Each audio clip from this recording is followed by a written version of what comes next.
most nations, in fact, I can't think of a nation where this isn't true. It has a strongly national focus. Our school curriculum is national.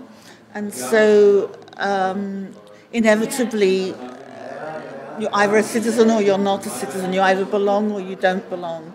And so I think that process often excludes students who are migrants, students who may be refugees, even students living in a country who don't aspire to citizenship. So I think it's potentially very exclusive. And that's why I argue for a form of citizenship education based on human rights, because there we all have the status of human rights holder. So we tend to talk about citizenship as a status based on human rights. Then you don't rely on the Constitution, or you refer to universal human rights. Citizenship as a feeling, a sense of belonging, and to work at what kinds of issues what kind of conditions need to be in place so that everybody feels they belong, everybody feels comfortable, and then finally citizenship as a practice. So if you have a curriculum which is focused on action outcomes, all students, whether or not they carry that passport, have the potential to be included. So that's the ideal. The reality is that sometimes the curriculum is much more narrow than that. Teachers are teaching young people about what it means to be a national citizen, and if they're teaching them about what it means to be French or Dutch or Norwegian, and you aren't Norwegian, what relevance is this to you? You don't have access to this. So that's the beginning of a process of othering.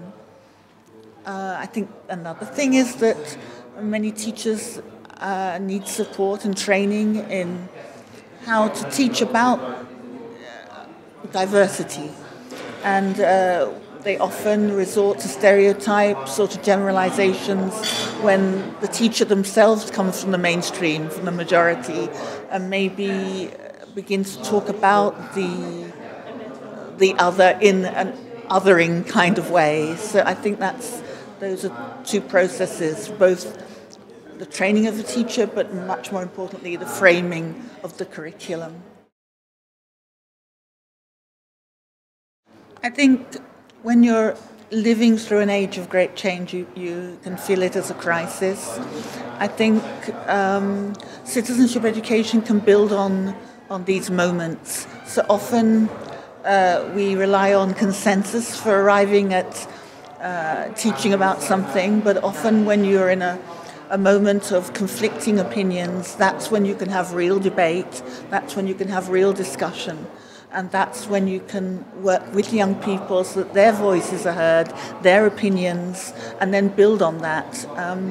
I think the danger is often we have a set curriculum, we think we must get through this, we must teach them this, but I think the word crisis to me says we don't all agree, we're facing change, but that's part of the human condition.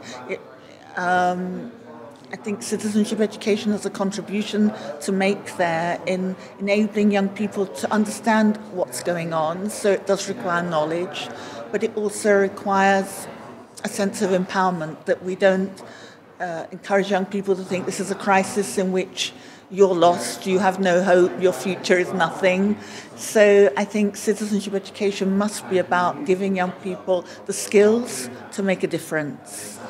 And for me, I think citizenship education must be about achieving a more just society, a more equal society, one where young people can aspire to get involved, to making a difference, to feeling part of things. And I think that social justice is not something that happens by chance.